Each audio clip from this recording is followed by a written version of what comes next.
Well, my devotional tonight is to repeat a phrase from Christ, if you can believe. We break into the story, and Mark 9:23, Jesus said unto him, we'll get to him in a moment, if thou canst believe, all things are possible to him that believeth. That's a pretty broad promise.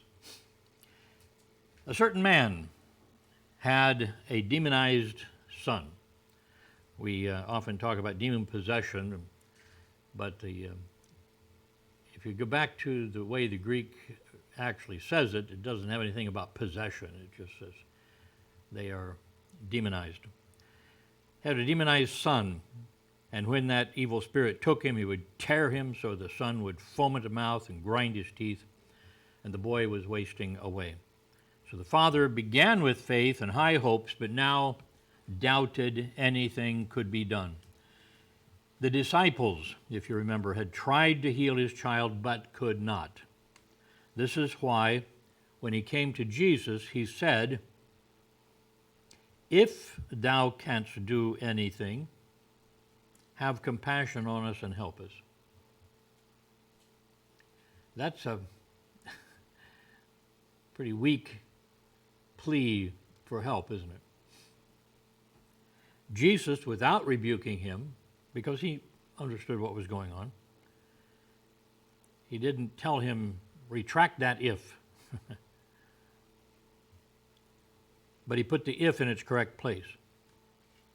He says, if thou canst believe, all things are possible to him that believeth. Now, what we find here is that the man's trust was strengthened. Christ pictured that it wasn't just relying on others to do it, but his own faith in the Lord. We need to learn this lesson. This is going to be a strength for you, for me.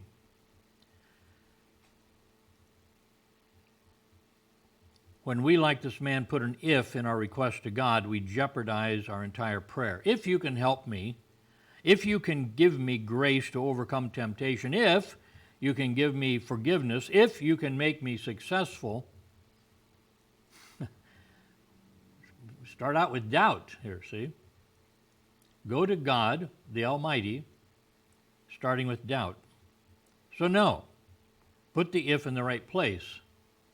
If I can believe, he both can and will. So let's approach the prayer time with that sense. If you can confidently trust that all things are possible for Christ, so shall all things be possible for you. You remember Martha asking Jesus about her dead brother Lazarus. But I know, she said, that even now, whatsoever thou wilt ask of God, God will give it thee. John 11:22. This is in accordance to Christ's own promise to his own. Listen to this. John 14:12-14. Verily, verily, truly, truly, I say unto you, he that believeth on me, the works that I do shall he do, and greater works than these shall he do. Greater works than Christ did. Not about saving people, but the miracles that he did. There's a time when God brings about some miraculous things. He says, because I go to my Father, so I'm leaving this in your hands. And whatsoever ye shall ask in my name, that will I do, that the Father may be glorified in the Son. If you ask anything in my name, I will do it. Now, asking in his name is to ask it by his authority. And so this would have to do with what he has told us to do, the ministry that he has given us. If we ask him to do something that furthers what he has commanded us to do, he says, I am obligated to do that. So recognize this.